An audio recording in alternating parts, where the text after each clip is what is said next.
속의 한 장면을 보면 생활할 때에 혹시나 의심이 든다든지 이 순간에는 영적인 하나님 앞에서의 순간이다 이렇게 생각이 든다면 그때에 기도하는 게 너무 중요하겠구나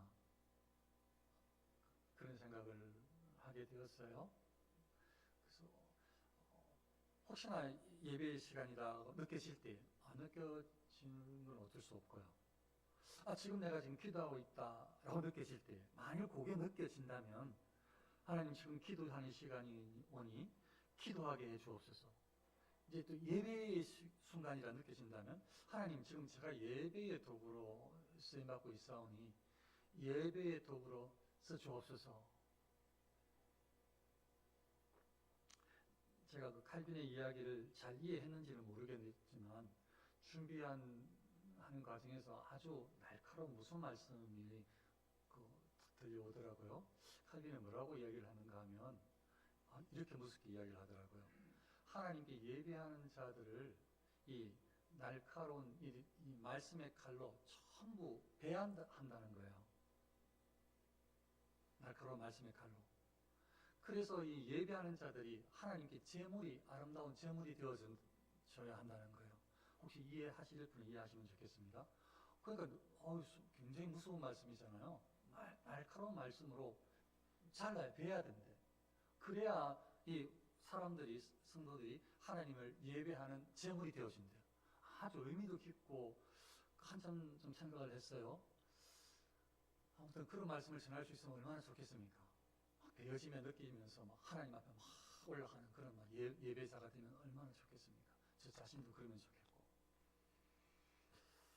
아무튼 오늘 말씀 첫 번째로 전하고 싶은 것은 무엇인가 깨닫게 해주시는 좀 신앙적인 순간에 내가 기도해야 되겠다. 그렇지 않으면 그 찰나를 그 순간을 순수하고 신앙적으로 하나님께서 보시는 관점을 놓칠 수 있겠구나 그런 생각을 하게 되었어요. 그 어떤 장면인가 하면 11 제자가 갈릴리에 가서 예수께서 지시하신 산에 이르러 예수를 배웁고 경배하나 아직도 의심하는 사람들이 있더라.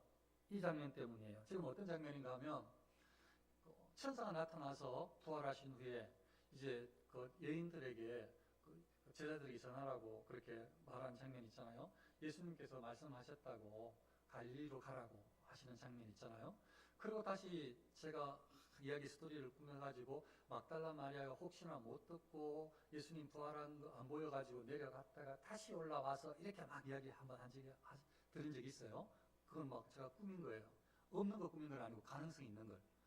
그래서 제가 그때 예수님께서 딱 만나 주셨다고 막달라 마리아한테 그렇게 말씀을 드렸잖아요. 그래서 잡으려고 그러고 잠깐 만지게 하시다가 만지지 말라고 하시면서 그리고 또 하시는 말씀이 갈릴리로 가라고 하라고. 그러니까 이 갈릴리로 가라 하는 말씀은 제가 이렇게 두 절도 안 되는데 갈릴리로 가라 말이 계속 나온다고. 기억나시죠? 그렇게 제가 설교를 했단 말이에요. 그런데 갈릴리로 갔어요 오늘. 그러니까 이 예수님께서 전하라고 천사가 전하라고 한 대로 잘 전달된 거예요. 갈릴리로 간 사람이 더 많이 있을 수 있지만 오늘 지금 이 본문에서는 11 제자만 소개해요. 가룟 유다는 벌써 지금 혼자 떨어져 나갔고요. 11 제자가 지금 갈릴리로 갔대요. 예수님께서 지시한 산에 올라갔대요. 그러니까 여기에 정확하게 성경에 언제 시점이다 나와 있지는 않거든요. 근데 제가 1부 때는 많이 설명을 해봤는데 아무튼 제 생각에 제 견해예요. 40일이라면 40일 뒤쪽보다 앞쪽일 수 있겠구나 이런 생각이 들어요. 왜냐하면 갈릴리로 가라고 하신 말씀이 좀 전에도 들었고 혹은 오늘 아침에도 들었고 혹은 어제도 들었고 했으니까 갈릴리로 가는 게 여기 앞 사건이겠구나 그렇게 생각이 그 이유는 1부 때는 드렸어요. 아무튼 그렇게 이제 순종해 갔어요. 11명이나 혹은 그 외의 사람들이 모여서 이제 갔는데 예수님도 오셨어 약속대로. 그래서 근데 예수님을 지금 한 몇 번 최소한 봤어. 예수님이 제자들이 있는 장소에 혹은 제자들이 내려가는데 혹은 막달라 마리아한테는 그냥 처음에 못 알아봤는데 나타나시고 마리아야 하시면서 이렇게 예수님께서 최소한 아주 최소한 두세 번 이상은 지금 이장년 전에 만나고 어쩌면 여러 차례 만났을 수 있어요. 이 사건이 뒤에 40일 중에서 이 뒤에라면 더 많이 만났을 수도 있어요. 그런데 예수님을 그렇게 만났음에도 불구하고 이 예수님은 부활하신 예수님을 만난 거거든요.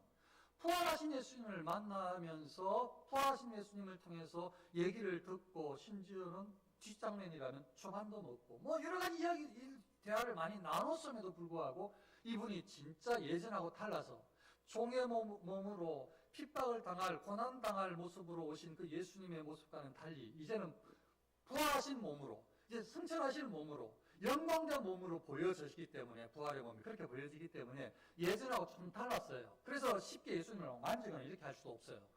이제 예수님은 아주 신령한 몸으로 보인단 말이에요. 그래서 신령한 몸으로 보이는 것이 이게 한번 2번이고 3번이고 경험했으면 제 생각에는 전부 다 이제 아멘 할렐루야 주님 모시면은 주님 모셨습니까? 할렐루야 아멘 하면서 막 이렇게 해야 될 텐데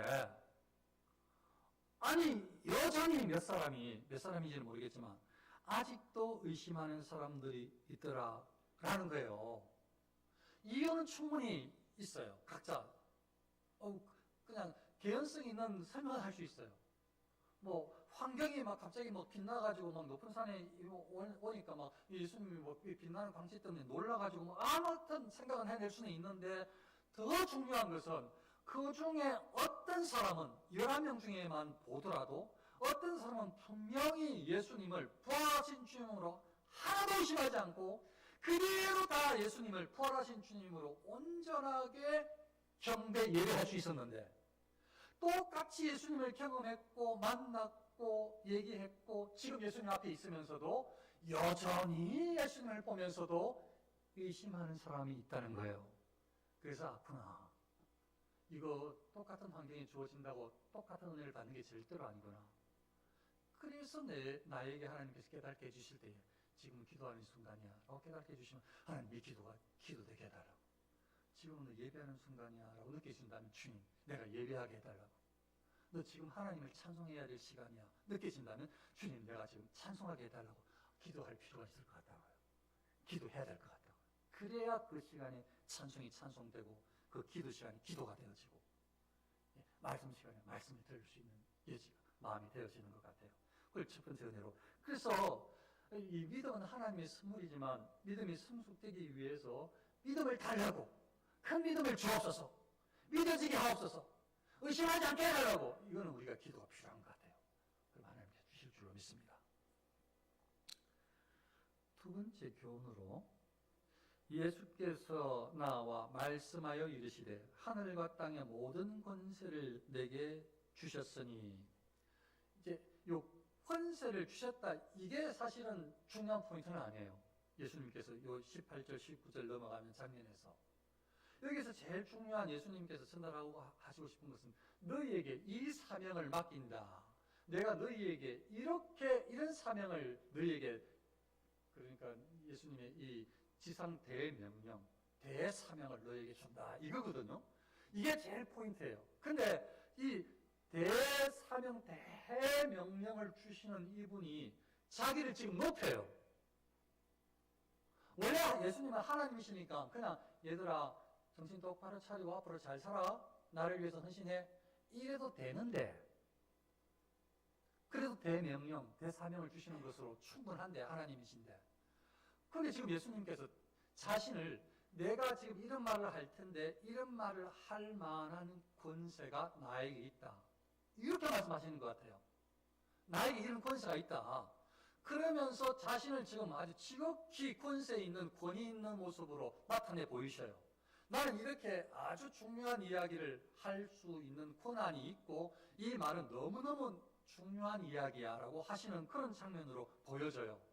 그래서 뭐라고 말씀하시는가 하면 원래 그냥 하나님이시니까 아무 말씀하셔도 하나님의 말씀인데 이분이 지금 당신이 뭐라고 말씀하시는가 하면 예수께서 나와 말씀하시되 이르시되 하늘과 땅의 모든 권세를 내게 주셨으니 성부 하나님이 성자 하나님 당신께 하늘과 땅의 모든 권세를 다시 주셨다는 거예요. 새로 주셨다는 거예요. 그러니까 전부 다 위임해 주셨다는 거예요. 성부 하나님이. 이건 성자 하나님의 권세 하면서 딱 떼주셨다는 거예요. 언제? 예수님이 부활하신 후에. 십자가 고난을 당하시고 대속의 제물이 되신 후에, 예수님이 부활하신 후에 예수님께서 하시는 말씀이 지금 이 하늘과 땅의 모든 권세를 내게 주셨다는 거예요. 성부 하나님. 그래서 이걸 학자들이 어떻게 해석을 하는가 하면, 이 권세가 대체 무슨 권세지? 원래 하나님은 말씀 자체가 권세인데, 이렇게 생각할 수도 있는데, 어떤 권세를 해석하는가 하면, 이 권세는 하나님께서 처음 이 성자 하나님 예수님이 가지셨던 원래 신적인 권세 말고, 원래 성부, 성자, 성령 똑같은 권세와 능력을 가졌다고 하는 이 본유적인 권세 말고, 원래 가진 권세 말고, 이 권세는 중보자적 권세 권능이다, 이렇게 해석을 해요. 그러니까 중보자적으로 중보자의 역할을 감당한 예수님에게만 부여된 권능이라는 거예요. 중보자적 권능. 그러니까 중보자의 역할을 감당한, 우리를 위해서 우리의 죄값을 담당하시고 죽으시고 하나님과 화해를 이루게 하신 그 중보자의 역할을 감당한 그분에게만 특별하게 부여된 권세, 중보자적 권세, 권능이라는 거예요. 이해가 되셨죠? 그래서 중보자적 권세가 권능이 뭔가 하면, 이제 예수님은 그냥 초라한 종의 몸을 입고 오셔가지고 겸손히 살다가 사람들의 손가락질 해도 그냥 참고 가시는 분이 아니라, 이제는 모든 사람 앞에 부활의 몸을 입고 하나님 앞 벌벌 떨 수밖에 없는, 내가 바로 이런 권세 있는 사람이다, 모든 만유를 다스리는 권세가 내 손 안에 있다라고 자신이 가진 권세를 예수님이 지금 당신 이야기하고 있는 거예요. 내가 만유를 다스릴 권세를 내가 받았다, 아버지한테. 그리고 이 권세는 심판의 권세, 심판주로서 세상의 모든 죄인들을, 모든 사람을 심판할 수 있는 권한을 부활하신 예수님이 부여받은 거예요. 수여받은 거죠. 성부 하나님으로부터. 그래서 그렇게 해석을 하는 거예요. 다시, 그래서 이 권세는 지금 예수님께서 내가 부활한 후에 성부 하나님으로부터 받았다라고 하는 이 권세는 중보자적 권세 권능인데, 이 중보자적 권세 권능은 예수님이 사역을 감당한 후에 부활하신 후에 받은 권능인데, 이것은 세상의 모든 통치자 중에 최고의 통치자, 다 다스리는 권세, 그리고 뿐만 아니라 모든 사람을, 모든 세상을 심판하는 권세, 천사가 사단 혹은 세상의 모든 사람들 다 심판하는 심판주로서의 권세를 받았다, 나는 이런 권세를 받았다, 이렇게 우리말로 말하면 자기 자랑하시는 거예요 지금. 그럼에도 불구하고 원래 가진 거니까 자기 자랑 아니에요. 왜 이렇게 말씀하시는가 하면, 그 다음에 이 이야기가 너무 중요하기 때문에, 이렇게 권세 있는 내가 말하는 명령이다 하면서 이 명령 말에 지금 다음에 하실 말씀이 그만큼 중요하다. 이런 권세, 만유를 다스리는 권세, 심판주로서의 권세를 가진 내가 너희에게 명한다, 이래요. 그 말씀이에요. 그러니까 얼마나 중요한 말씀인지 모르는 거죠. 그러니까 이 소위 복음 전도에 대한 사명이라고 우리가 볼 수가 있는데, 그 사명은 그냥 너희들 힘들겠지, 그냥 고생스럽겠지, 그래도 한번 노력해봐, 내가 상급 줄게, 이런 정도가 아니고, 이거 복음 사명은, 이거는 최고의 권세자인 나로부터 최고의 심판주인 내가 너희에게만 특별하게 내리는, 너희에게만 특별하게 허락한 명령이야, 이거예요. 그러니까 그냥 초라한 그건 누구나 말할 수 있는 세상 왕들도 할 수 있는 그런 게 아니라, 세상의 왕 중에 왕만 할 수 있는, 내릴 수 있는 명령, 그걸 너희가 받았다는 거예요. 아주 중요한 거죠. 그리고 뭐라고 말씀하시는가 하면, 그게 뭐냐? 너희는 가서 모든 민족을 제자로 삼아. 교회의 사명, 복음 전도의 방향, 우리가 살아갈 이유, 전부 이게 다 달려 있어요. 그러니까 예수님은 우리 눈에 볼 때는 다 다양한 천계가 다 신앙의 수준이 다 다르게 생각하고 그걸로 우리가 계산할 수 있지만 예수님께서 지금 하시는 말씀은 그게 처음에 1에서 100까지라면 1이 있는 사람, 2단계 2에 있는 사람, 10에 있는 사람 있을지 모르겠지만 신앙만 봤을 때 그리고 전부 다 이 예수님이 100이라면 예수님을처럼 닮아갈 수 있도록 그게 예수님께서 너희에게 복음을 전하라고 하고 교회가 교회 되도록 하고 사명을 맡기신 이유인 줄 오늘 말씀을 통해서 명확하게 알 수가 있어요. 이걸 지금 모든 민족으로 이말은 유대인이건 이방인이건 다 포함해서거든요. 그러니까 너희의 관점으로 복음 전도의 방향을 잡는 게 아니고 복음 전도의 방향이든지 교회의 교회된 이유는 아주 근본적인 이유는 예수님께서 지금 말씀하신 이 장면인데 모든 민족을 제자로 삼아야 돼. 예수님이 제자가 되도록 하는 거예요. 아니 나는 그냥 구원만 받고 싶어요. 난 예수님 제자 싫어요. 난 뭐 목사 되기도 싫고 나는 뭐 직분도 싫고 나는 내 마음대로 살래요. 그러면 안 돼. 그러면 안 된다고 말해줘야 돼. 예수님은 전부 다 목사 되란 말이 아니라 전부 다 예수님이 제자가 되라고 말씀하셨어. 이렇게 방향을 틀어야 된다고요. 그냥 제자 되고 싶은 사람 나오세요. 우리 특별하게 훈련 받아가지고 제자 됩시다. 이게 아니고 예수님은 원래가 모든 사람으로 전부 다 제자가 되도록 해라. 이거예요. 맞죠? 이거 제가 치는 거 아니에요. 제가 고집하는 게 아니라고요. 사람 입장에서는 여러 이유로 아니 그냥 뭐 잘 믿고 싶은 사람 잘 믿으면 되지. 뭐 그냥 우리는 바빠서 믿을 시간도 없어. 그냥 그대로 그냥 살게 놔둬. 그냥 좀 편안하게 해줘. 그러면 행복하면 좋은 건 아니야. 신앙생활 그냥 자유롭게 좀 하게 놔둬. 이렇게 말할 수 있지만 예수님은 그렇게 말씀하시는 게 아니라 모든 사람, 안 믿는 모든 사람, 택한 백성들을 향해서 전부 복음을 전해서 전부 다 예수님의 제자로 그 사람이 처음엔 1이었다가 나중에 다 100처럼 되도록 전부 제자가 되도록 만들라는 거예요. 맞죠? 그 이야기? 예수님께서 하신 말씀이 그거예요. 모든 민족을 제자로 삼아. 그 복음 전도를 왜 하느냐? 제자 삼으려고. 교회가 왜 교회가 있어요? 예수님을 잘 믿는 사람 되도록, 제자 되도록. 이게 교회 사명이에요. 방향이에요. 예수님께서 그렇게 명령하셨는데 그 때문에 교회가 있는 건데 이걸 놓치면 예수님의 명령을 잊어버린 거죠. 우리 마음대로 해석한 거죠. 그럼 어떻게 하면 예수님의 제자로 잘 성숙시킬 수 있을까요?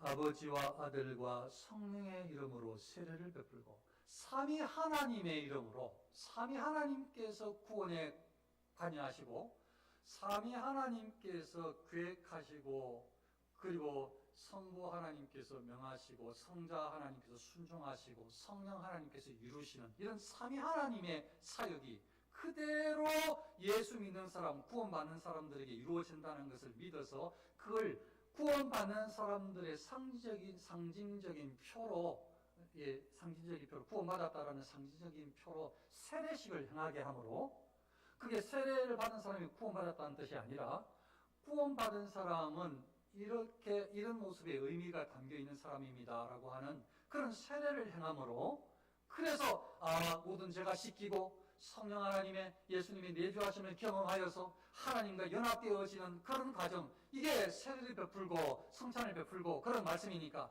그런 과정을 통해서 이제 신자가 되어지겠죠. 그리고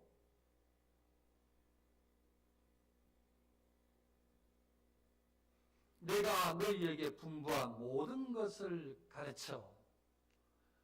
이것도 아주 중요한 관점이에요. 절대로 누구든지 너희는 제자들입니다. 이제 앞으로 예수님의 말씀을 들고 나아갈 복음을 전하고 교회를 세울 사람들입니다. 이 사람이 소위 사도들입니다. 교회 최고 리더들입니다. 앞으로 초대교회 최고의 리더들입니다. 그 최고의 리더들에게 뭐라고 말씀하시죠? 예수님이 너희에게 분부한 모든 것을 가르쳐. 네 마음대로 가르치지 말라는 거예요. 내가 너희에게 말한 거 모든 말을 다 가르치라는 거예요. 그러니까 이걸 어떻게 해석을 해야 되는가 하면 제자들이 앞으로 가르치겠지만 오직 예수님께서 명하시는 모든 것을 다 가르쳐야 돼. 그래야 제자답게 잘 성장할 수 있어. 사도들은 그걸 가르쳐야 돼. 다. 예수님께서 명하신 걸 모든 것을 가르친다는 것은 마치 예수님께서 지금 이 자리에 계셔서 가르치시는 것처럼 예수님께서 전하셔도 꼭 같이 전하실 것처럼 그렇게 가르쳐야 되는 거예요. 그래야 내가 너에게 분부한 모든 것이 되어지는 거예요. 그래서 빼도 안 돼. 반은 너희가 스스로 생각해가지고, 지혜롭다 생각해가지고, 아, 요거는 예수님이 하신 말씀, 요거는 인생을 살다 보니까 내가 교훈이 될 만한 이야기, 이렇게 두 개 섞어가지고 내가 그렇게 가르치라고 하신 적이 없어요. 예수님의 방향은 그게 아니에요. 오직 예수님께서 말씀하시는 방향은 내가 분부한 모든 것이에요. 그러니까 모든 방향은 전부 예수님께서 가르치시, 예수님께서 이 자리에 계시다면, 예수님께서 이 목회자로 서 계시다면 뭘 가르치겠느냐, 뭘 명하시겠느냐, 이런 관점으로 교회가 서고져야 되는 거예요. 그걸 예수님께서 지금 말씀하시는 거죠. 그렇게 너희에게 분부한 모든 것을 가르쳐. 가르치는 것도 쉽지 않은데 잘 가르쳐야 돼요. 또 잘 배워야 되고. 그러면 땡이냐? 잘 가르치는 것도 쉽지 않습니다. 그것도 여러 힘이 들어가요. 여러 이유 때문에. 그런데 더 힘든 것은 실천하는 건 너무 어렵잖아요. 자기도 실천해야 되지, 듣는 사람도 실천해야 되지. 근데 예수님이 뭐라고 말씀하십니까? 가르쳐 지키게 하라. 실천하게 하라는 거예요. 이 예수님께서 제자들에게 주신 지상 끝까지 이르러 이 대사명, 이루어야 할 대명령이에요. 이게. 내가 이야기한 모든 것들을 다 가르쳐서 그 가르친 모든 것들을 알고만 있는 게 아니라, 머릿속에 있는 게 아니라 지키도록. 이걸 이제 지금까지 했던 말로 하면 경건해지도록, 성화되도록, 성장하도록, 성숙하도록 하라. 이게 교회의 사명이에요. 복음을 전하고 예수님께 나오는 사람들에게, 복음을 전하고 예수님 믿는 사람에게 이제 성장하도록, 예수님의 제자가 되도록, 예수님의 모든 말씀을 가르쳐서 예수님처럼 살도록, 이게 교회의 사명인 거예요. 이게 이 세상의 모든 교회에 예수님께서 명한 사명이에요. 왜냐하면 예수님 계셔도 그 일을 하실 거니까. 계셔도.